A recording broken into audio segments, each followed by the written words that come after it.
Let's welcome on stage our incredible panelists. We have Avantio customers, obviously, as Simon was saying. We have Anna Sousa, project manager at Porto. Please, you can applaud.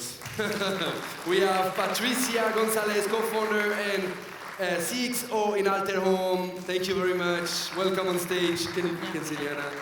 And we have Yves, Balaine, co-founder and CEO of Allure. Thank you very much for being here today. You're having a great time? Yeah. Yesterday was good. You had a good time also in the event. You know hangover this morning? No? It's okay? We're fine. Very good. I'm very happy because I know each of you well and I know your companies. Thank you for accepting to be part of this panel, to share your experience. We're going to talk about something very interesting. We used to put ourselves in Avantio in the foot of our customers. And if I was a successful property manager as you are, and as we have plenty today in the audience and in the event, I would one day wake up and think, maybe I could do my business abroad also. I'm doing well in France, in Spain, in whatever, but I can go to this market that everybody talk about, or I can maybe copy-paste my business and expand my company abroad. Some of our customers did. You are doing that right now, and that's why you are here, because it's very fresh. So you can give a very good feedback on how you're doing that. Just to give a bit of a situation, Porto, you're expanding in Brazil right now. You're a Portuguese company expanding in Brazil. Alterhome, you're a Spanish company, you're expanding in Mexico. I saw your article in Forbes yesterday. Congratulations for that. Thank you. And Yves is a Portuguese company expanding in Mexico too. So let's go to the first question. I will start with you, Anna, and we can have it as a conversation anyway, as you know. First of all, when do you think is it a right moment to step forward, to do it? The idea is great, but when is definitely the good moment to say, okay, I go for it? First, I would like to present the company. So Porto is an hospitality company operating now in Porto with about 120 apartments. And I think it's important to have the maturity to do so. So you have to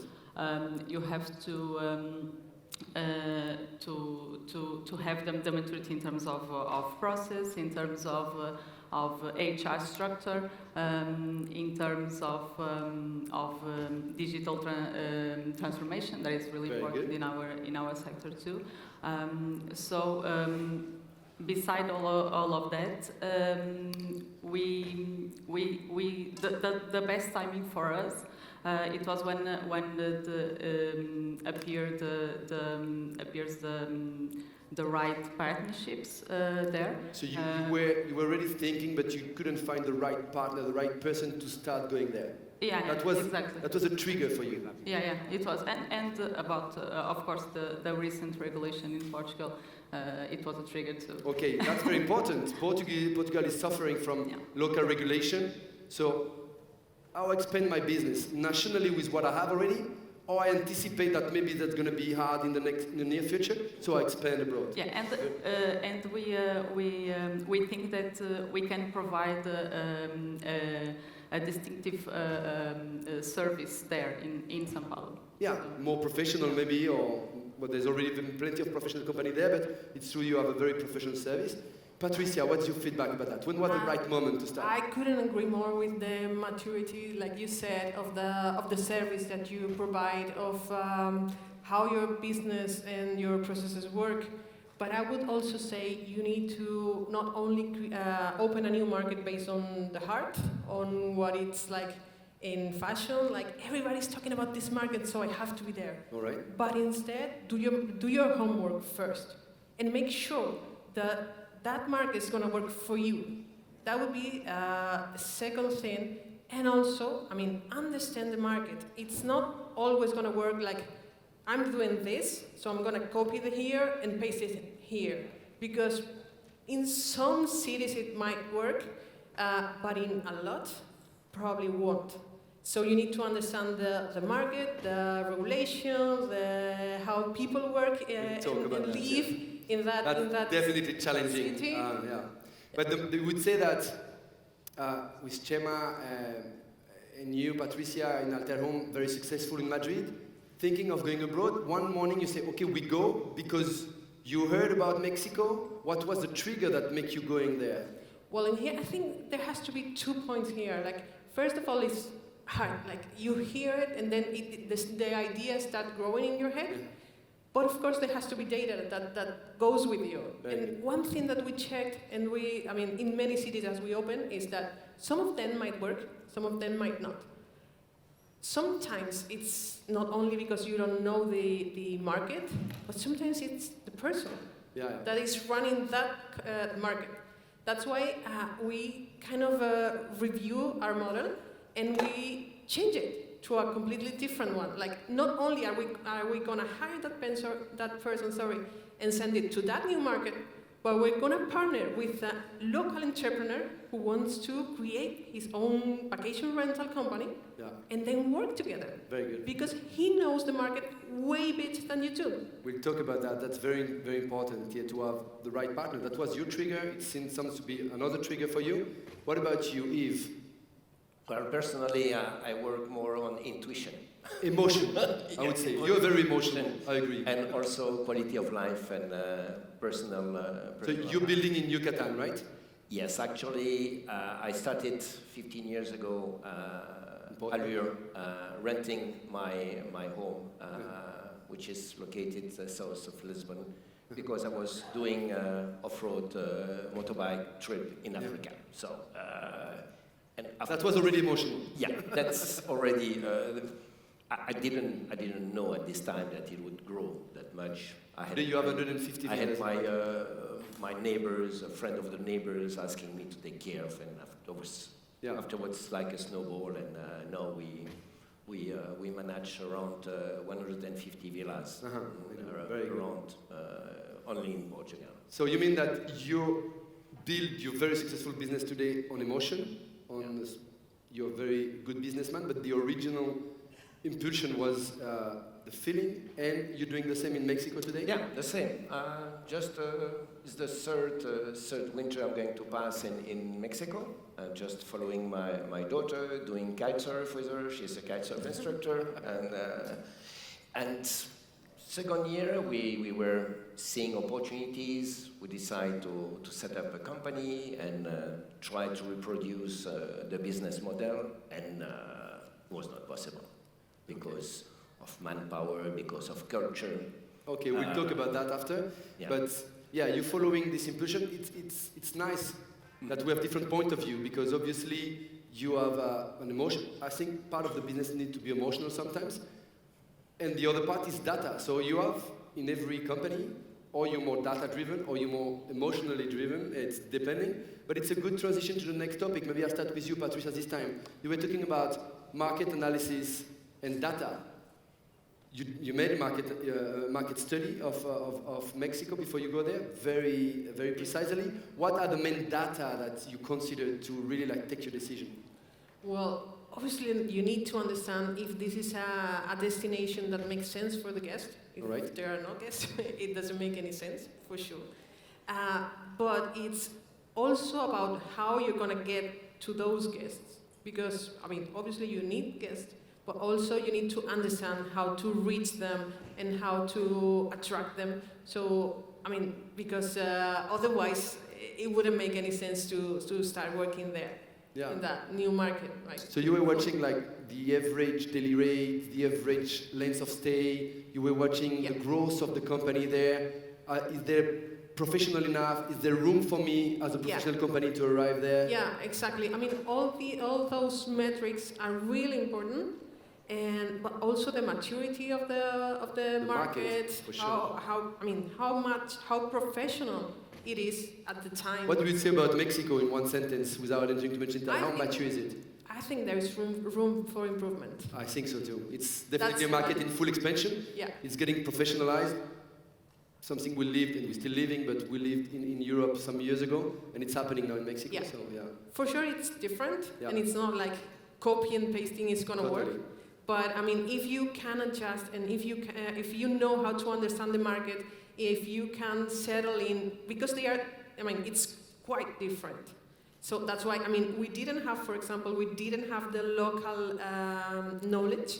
And then we sent Chema, the CEO, To live there. Yeah, to live there. You go there. And then from there you can look for the new partners, because that's the only way to understand the market. Feel the market. Yeah, to feel. Because that's what we're talking about. We're talking about data, market study. How long it took you to make this market study, more or less? The data. The data. I mean, a few days maybe. That is not that difficult. Yeah, but interpret them. And after, to feel it, we're talking about emotion. Chema went there, he's very talkative, he's connecting easily people and so on, so he went to see if what we saw in the data was real. Exactly. And that was the green or the red light. Yeah. What about you, Yves? You went there 2 times before you built this strategy. 2 times. Now it's going to be a third time in November. And actually, Mexico, it's such a big country. Because probably Patricia is talking about it's only DFA, one part. It's Mexico City. I'm talking about Yucatan. So Yucatan is just above Quintana Roo and still under development. Underdeveloped. You go on the beach and you see a really modern house and barracks next near to it, showing exactly that the market is not ready yet. Yeah, so, which is good. Which is good, because that's the plan, to be the first one. Exactly. To be you need the beginner. To be pioneer, you need to be courageous, because there is a range of success or failure. Yeah. But in terms of data, and there is not much data. Yeah. So there you have to do it the work yourself and define different markets. Which is your favorite way? Yeah, that's. So you went 2 times there. You talk with local people. You talk with. And I lived there. I lived there during 6 months every year. So focus on that and integrate with a community of people and made contact and. Already, my daughter has already set up her second hostel now. So your market study was accommodation. We test. Yeah. And actually, what is really good compared to Europe, it's or compared to Portugal, at least this is the whole year long that you can rent it. Occupation. You have 7 months. Yeah. Too much rain in Lisbon. So much more opportunity. Yeah. So your market study was not focused on data, but was focused on working on the ground, talking with people, and studying the market. Experience and market analysis. Because first, you have a really important market, which is snowbird. Yeah. The Canadian, American, they want to spend the winter in Mexico. This is not really holiday rentals. This is medium term, but we have to integrate. We're talking, So, but we need to adapt. You have to adapt. Yeah, and we were talking about that with Simon yesterday. The multiculturalism, and we have a podcast about that. The diversity, which is cultural, but also generational, and the way that today with digital nomad and so on, there's much more people going for 2-3 months, and you need to adapt your offer. Yes. You basically just right now building about 15 villas, right? No, actually, I'm building 24 villas. 24 villas, yeah. Very good. Thank you, Yves. Anna, market study. I know you feel Porto, you're definitely data-driven. So you've been watching every data, every numbers, every figures before you go there, right? Yeah. Like Fausto said, we have to have faith in data, and it's our motto to do business. Which is good. But it's like Yves said, it's difficult when you don't have data in that market. And what it happens in Brazil or in São Paulo, for example, is that we believe that the product that we have, that we are going to have there, it's not there yet. So you have to merge the information you got from the data with the intuition. Yeah, because you were telling me people in Brazil was saying finger in the air that they have like 80% occupation, and you were like, wow, that's a gold mine, and you went there and checked the data, and it was like 57. Yeah. 57. 57%. Which is very important also, that the big thing about feelings and data. I mean, you have the impression, you need to check if it's real. Yeah, sometimes you have to merge the both of them. Still 57, it's interesting and it can grow because it's a market that is getting professionalized. Yeah. São Paulo, we have customers in São Paulo. So the data made you going there. I know that Rui and Nuno went there for the WTM, say South America, and met some people there, and you checked. It was important to get this feeling of the market, but then we have to do the homework, and it's still we think it's profitable. Yeah, Anyway, it is. Brazil, it's definitely booming, but it needs to get professionalized too. With your experience, it's definitely promising. My next question is, you all kind of mentioned it, but I wanted to talk precisely about it. When we're talking about abroad, professionally, personally too, I lived in many countries and I like this adventure of going abroad, but it's an adventure, and some people maybe sometimes can have the fear of the unknown, right? There are many challenges on building a business abroad. There are different cultural codes to make business. You have, can you trust people? Can you find good quality workers to make your business? It's difficult. I tried to create a business in Brazil 12 years ago, and I faced many challenges. I will start with you, Yves. What are the main challenges for you, culturally talking? Yeah, that's actually when we started on the first project of reproducing Allure Villa in Mexico, we just realized that on operational level, Very important. it would not be possible. No, because, why? Because after Sunday you have San Lunes and San Martes and San Miércoles, and they show up maybe on Thursday. You know? Okay. So it's really difficult to rely on. You really have to create your own team, and the solution I found is just geographical concentration. And there you have the people on site, and there you have your team, and they work with you.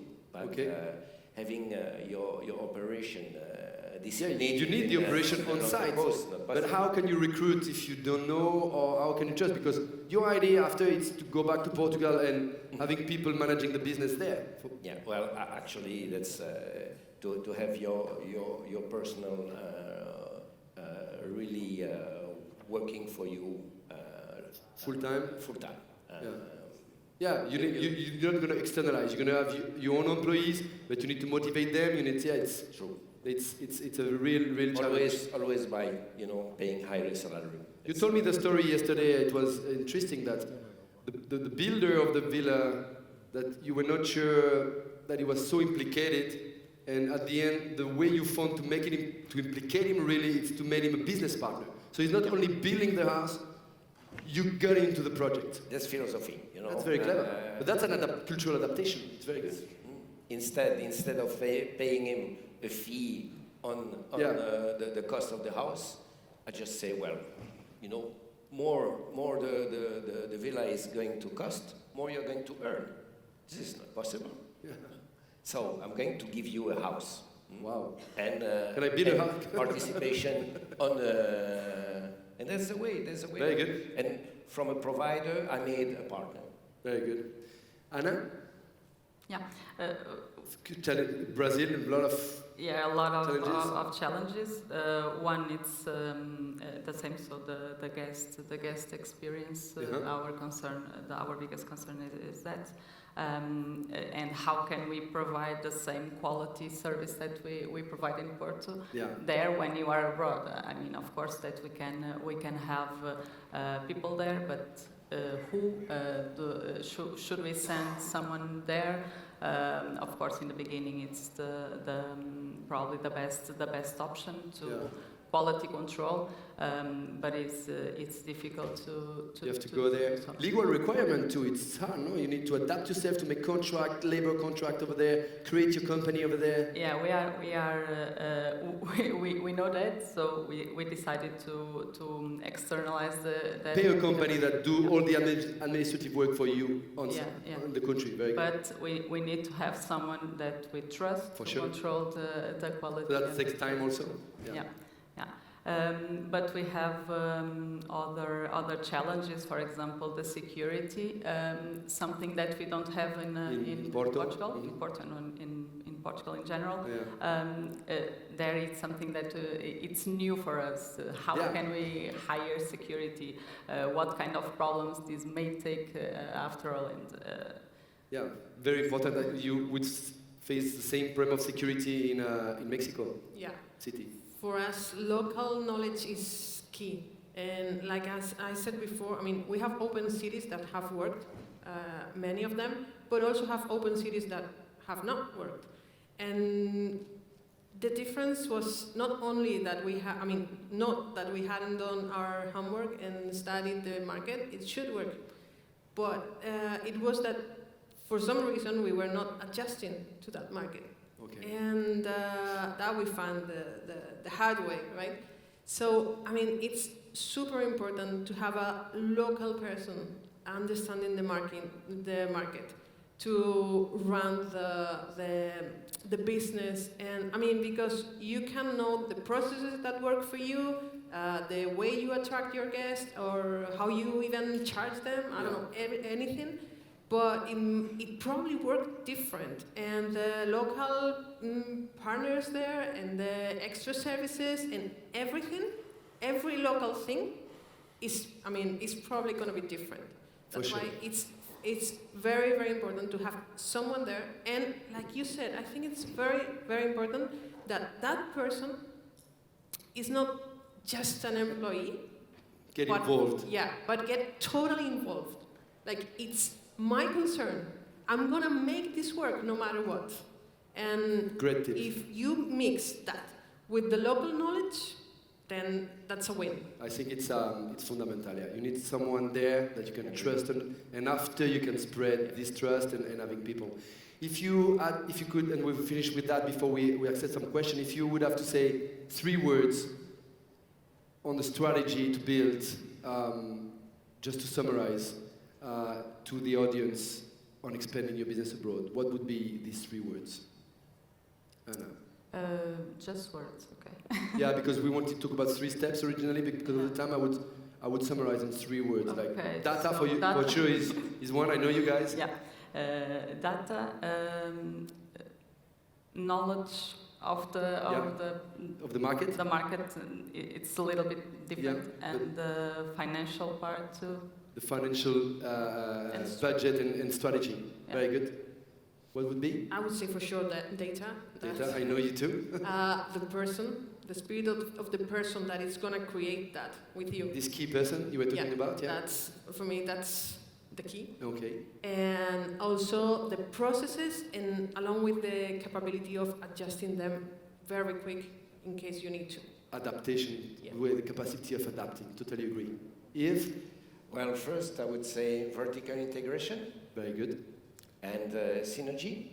Very good. And last but not least, quality of life. Quality of life. The emotion to finish. Very good. And I would say one very important, I think, in any business is trust. That's something you cannot find from a day to another, but you need to connect with this key person, and that will be the fundamental key of the expansion. Very good.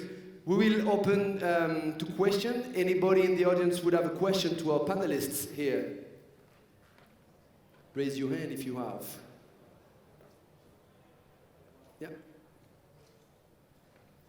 Theo from Sejo, Maroc, directly from Marrakesh.